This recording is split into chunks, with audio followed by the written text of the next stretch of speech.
नमस्कार, जय हिंद दोस्तों। मैं विकास तंवर एक बार फिर से आप सभी का स्वागत करता हूं एग्जाम टॉक्स में। और आज के इस सेशन में हम बात करने वाले हैं बांग्लादेश के बारे में। रिसेंटली बांग्लादेश की तरफ से एक स्टेटमेंट आई है और उस स्टेटमेंट में कहा गया है बांग्लादेश के द्वारा कि वो चाहते हैं कि भारत सरकार जो है शेख हसीना को वापिस से बांग्लादेश में भेज दे। अगस्त 2024 से हम सभी को पता है कि बांग्लादेश की पूर्व प्रधानमंत्री शेख हसीना भारत के अंदर है और वो चाहते हैं कि बांग्लादेश के अंदर वापिस आए शेख हसीना और उसके ऊपर कानूनी कार्रवाई करी जाए। तो इस वीडियो में हम समझेंगे कि क्या भारत सरकार शेख हसीना को वापिस भेजेगी या नहीं, और अगर भेज देती है क्या उनके साथ बांग्लादेश के अंदर न्याय हो पाएगा या नहीं, वो भी हम यहाँ पे समझने की कोशिश करेंगे। अगर आप चैनल पे नए हैं तो चैनल को सब्सक्राइब कर सकते हैं और बेल आइकन को प्रेस कर सकते हैं ताकि जैसे ही वीडियो अपलोड करी जाए आप तक नोटिफिकेशन पहुंचे और आप देख सकें। यहाँ पे देश और दुनिया से जुड़ी सारी खबरें आपको यहाँ पे मिलेंगी। तो चलिए स्टार्ट करते हैं आज के इस सेशन को इस थंबनेल के साथ में जो आपको पीछे नजर आ रहा है। तो रीड करते हैं एक बार इस थंबनेल को। बांग्लादेश क्या इंडिया से टकराने के मूड में है? बांग्लादेश ने क्यों की मांग? ये इस तरीके की जो मांग है वो बांग्लादेश ने आखिरकार करी क्यों, और क्या ये मांग बांग्लादेश की पूरी करेगा या भारत नहीं करेगा, वो हम जानने वाले हैं इस वीडियो के अंदर। तो एक बार कुछ हम देखते हैं एक दो स्लाइड और उनमें हम डिस्कस करने वाले हैं अलग अलग चीजों के बारे में। तो यहाँ पे अगर आप देख पाओगे, जब बांग्लादेश के अंदर स्टूडेंट प्रोटेस्ट हुआ उसके बाद शेख हसीना की तस्वीर के ऊपर इस तरीके से जो है पेंट जो है वो गिरा दिया गया था। एक दो तस्वीर और देखें और उसके बाद आप इस कहानी को स्टार्ट करेंगे, इस न्यूज को स्टार्ट करेंगे। बांग्लादेश के अब शुरू होंगे बुरे दिन, इस तरीके के न्यूज आर्टिकल भी हैं भाई, ठीक है। अब एक दो और देख लें और उसके बाद स्टार्ट करते हैं। ये देखो और इसके बाद हम स्टार्ट करेंगे। बांग्लादेश क्या भारत से टकराने के मूड में है? क्या कह रहे हैं विश्लेषज्ञ? जो आपके एक्सपर्ट हैं उनका क्या कहना है वो भी आप देखेंगे। तो यहाँ पे हम देखते हैं एक और है ये, और उसके बाद अब हम स्टार्ट करने वाले हैं। यहां पे अगर आप बात करोगे तो हम सभी को पता है कि अगस्त 2024 के अंदर एक स्टूडेंट प्रोटेस्ट होता है और उस स्टूडेंट प्रोटेस्ट के बाद शेख हसीना जो है बांग्लादेश को छोड़ के भारत के अंदर शरण लेने के लिए आती है। और अगस्त 2024 से लेके अब तक शेख हसीना भारत के अंदर है। और शेख हसीना के आने के बाद में मोहम्मद यूनुस जो है वो वहां की सरकार के चीफ एडवाइजर बने, या फिर आप कह सकते हो वो वहां पे सरकार चला रहे हैं बांग्लादेश के अंदर। और अभी इलेक्शन का कोई जिक्र ही नहीं है क्योंकि उस समय मांग थी इलेक्शन इलेक्शन इलेक्शन, पर जैसे ही चीफ एडवाइजर ने पावर संभाली मोहम्मद यूनुस ने, तो भाई इलेक्शन का जिक्र जो है वो वहां पे बंद हो चुका है। एक तरीके से आप कह सकते हो कि मुश्किल से 2025 में वहां पे इलेक्शन होंगे।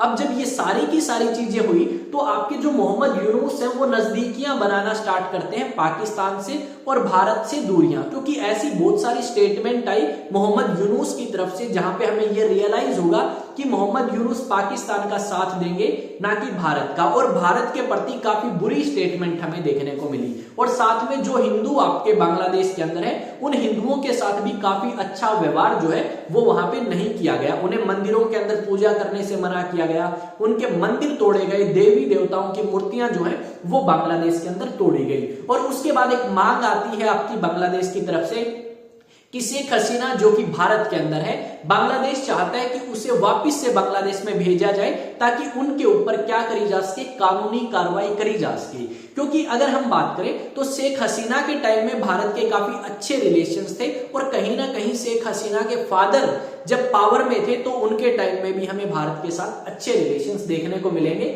और उनके फादर ने भारत से मदद मांगी, भारत ने मदद करी, और बांग्लादेश जो आज के समय में एग्जिस्ट करता है वो भारत की मदद से ही एग्जिस्ट करता है। अदरवाइज बांग्लादेश नाम का कोई देश ही नहीं होता अगर भारत मदद ना करता। तो ये सारी चीजें आपकी हुई। अब शेख हसीना तो भारत में आई, पर आपके मोहम्मद यूनुस या बाकी लोग चाहते हैं कि शेख हसीना को वापस लेके आया जाए, और वापस लेके आने के बाद उसे जेल में बंद कर दिया जाए और उसे कठोर से कठोर सजा दी जाए ताकि वो जेल के अंदर ही सड़के मरे। पर भारत सरकार इस तरीके का कुछ शायद ही करे कि वो शेख हसीना को वापस से बांग्लादेश भेजे। आने वाले समय में हमें बांग्लादेश के और भारत के रिलेशंस खराब होते हुए नजर आएंगे, क्योंकि भारत सरकार शेख हसीना को भेजेगी नहीं और उसके बदले में बांग्लादेश की सरकार के द्वारा अलग अलग जो आरोप हैं वो भारत के ऊपर लगाए जाएंगे, और उनमें और ज्यादा रिलेशंस हमें भारत और बांग्लादेश के खराब होते हुए नजर आएंगे। क्योंकि अब बांग्लादेश किसके नजदीक जाता हुआ नजर आएगा? आपको पाकिस्तान की तरफ जाता हुआ नजर आएगा। तो आप ये कह सकते हो कि बांग्लादेश के और भारत के रिलेशंस तो वैसे भी अच्छे नहीं होने वाले, और शायद भारत को भी ये पता है कि अगर शेख हसीना को हमने भेज भी दिया तो भी शेख हसीना के साथ वहां पे न्याय जो है वो नहीं होगा, उनके साथ अन्याय ही होगा, तो इस करके भारत नहीं भेजने वाला। साथ में अगर हम बात करें तो मोहम्मद यूनुस जो है वो भी चाहते हैं कि शेख हसीना को वापस लेके आया जाए और उन्हें जेल में डाल दिया जाए। पर यहाँ पे अलग अलग एक्सपर्ट हैं, एनालिस्ट हैं, उनका मानना यही है कि वो इस करके शेख हसीना को चाहते हैं ताकि शेख हसीना को जेल में डाला जाए। और यहाँ पे हम विश्वास नहीं कर सकते बांग्लादेश के ऊपर, क्योंकि जब आपका स्टूडेंट प्रोटेस्ट करते हैं तो उन्हीं स्टूडेंट की वजह से क्या होता है, कुछ लोग जो हैं क्या करते हैं, जो जज थे वो अपनी पोस्ट जो है वो छोड़ देते हैं, क्योंकि उन्हें डराया गया, धमकाया गया, और वो जज क्या करते हैं भाई, अपनी पोस्ट छोड़ के चले जाते हैं। साथ में रिसेंटली और ज्यादा रिलेशन हमें खराब होते हुए नजर आएंगे भारत के और बांग्लादेश के। कारण क्या है,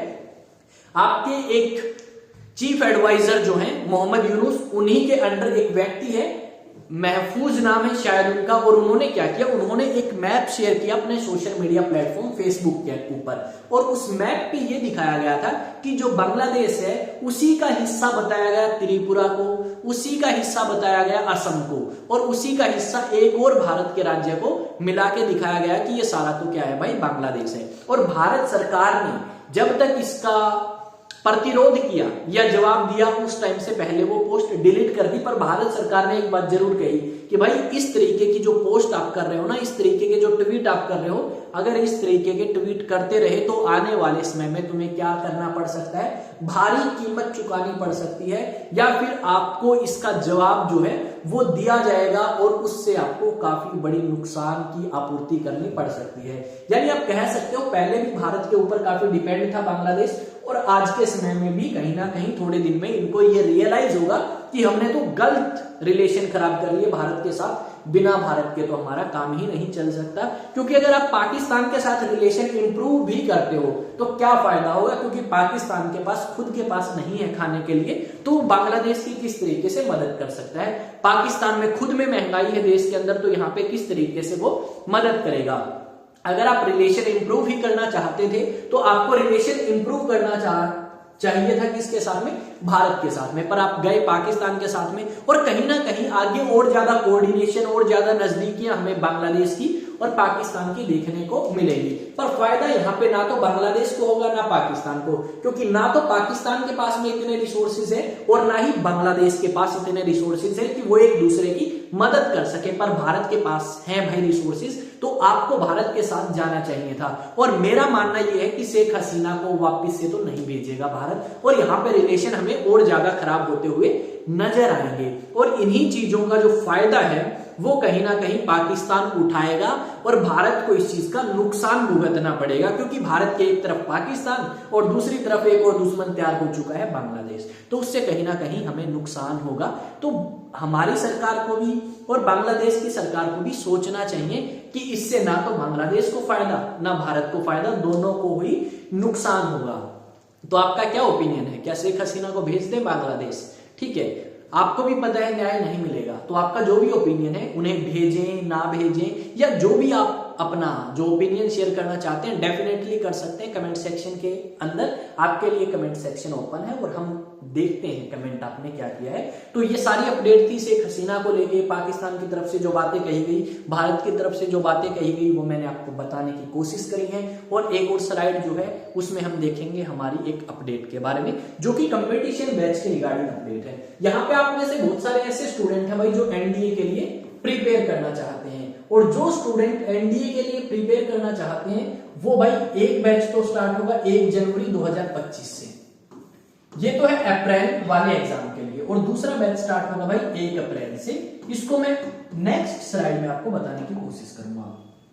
एक बैच कब स्टार्ट होगा भाई 1 अप्रैल 2025 से, और इस बैच में वो स्टूडेंट एनरोल करें जो क्लास 11 से एनडीए की तैयारी करना चाहते हैं या फिर क्लास 12 के साथ एनडीए की तैयारी करना चाहते हैं। आप दोनों साल हमारे साथ एनडीए की तो प्रिपरेशन करेंगे, साथ में आपकी स्कूलिंग जो है वो भी कराई जाएगी। अगर आप ह्यूमैनिटीज लेते हैं 11th में, या फिर आप कह सकते हो आर्ट्स लेते हैं, चाहे वो विद मैथ हो या नॉन मेडिकल लेते हैं तो आप हमें अप्रोच कर सकते हैं। कहां पे? अचीवेक्स एकेडमी पे आके। तो वहां पे आपको ऑफलाइन बैचेस एनडीए के मिलेंगे और ये कॉन्टेक्ट नंबर दिया गया है, इस पे आप क्या कर सकते हैं, मैसेज करके रजिस्ट्रेशन करा सकते हैं और आप अपनी सीट जो है वो रिजर्व करा सकते हैं आने वाले सेशन के लिए। यहां पे एक चीज और बताऊंगा और वो चीज क्या है भाई? वो चीज है आपकी सोशल मीडिया प्लेटफॉर्म्स। उन सोशल मीडिया प्लेटफॉर्म्स पे जाएं, अलग अलग चाहे इंस्टा हो, टेलीग्राम हो, फेसबुक हो, व्हाट्सएप हो, और सर्च करें एग्जाम टॉक्स। वहां पे आपको अकाउंट्स मिलेंगे और उन अकाउंट्स को आप फॉलो करें। आपको फोटो पता है कैसे मिलेगी? या यूट्यूब के अबाउट में जाके भी आप क्या कर सकते हैं, हमारे साथ जुड़ सकते हैं। और इसी एग्जाम टॉक्स चैनल को आप क्या कर सकते हैं भाई? इसी एग्जाम टॉक्स चैनल को क्या हो गया भाई? आप इसी एग्जाम टॉक्स को सब्सक्राइब भी कर सकते हैं, क्योंकि देश और दुनिया से जुड़ी खबरें जो हैं वो आप तक पहुंचाई जाएंगी, आपको बताई जाएंगी, समझाई जाएंगी आसान भाषा में। तो जो भी आपका ओपिनियन है शेयर करें। मिलेंगे नेक्स्ट वीडियो में, तब तक जय हिंद, जय भारत।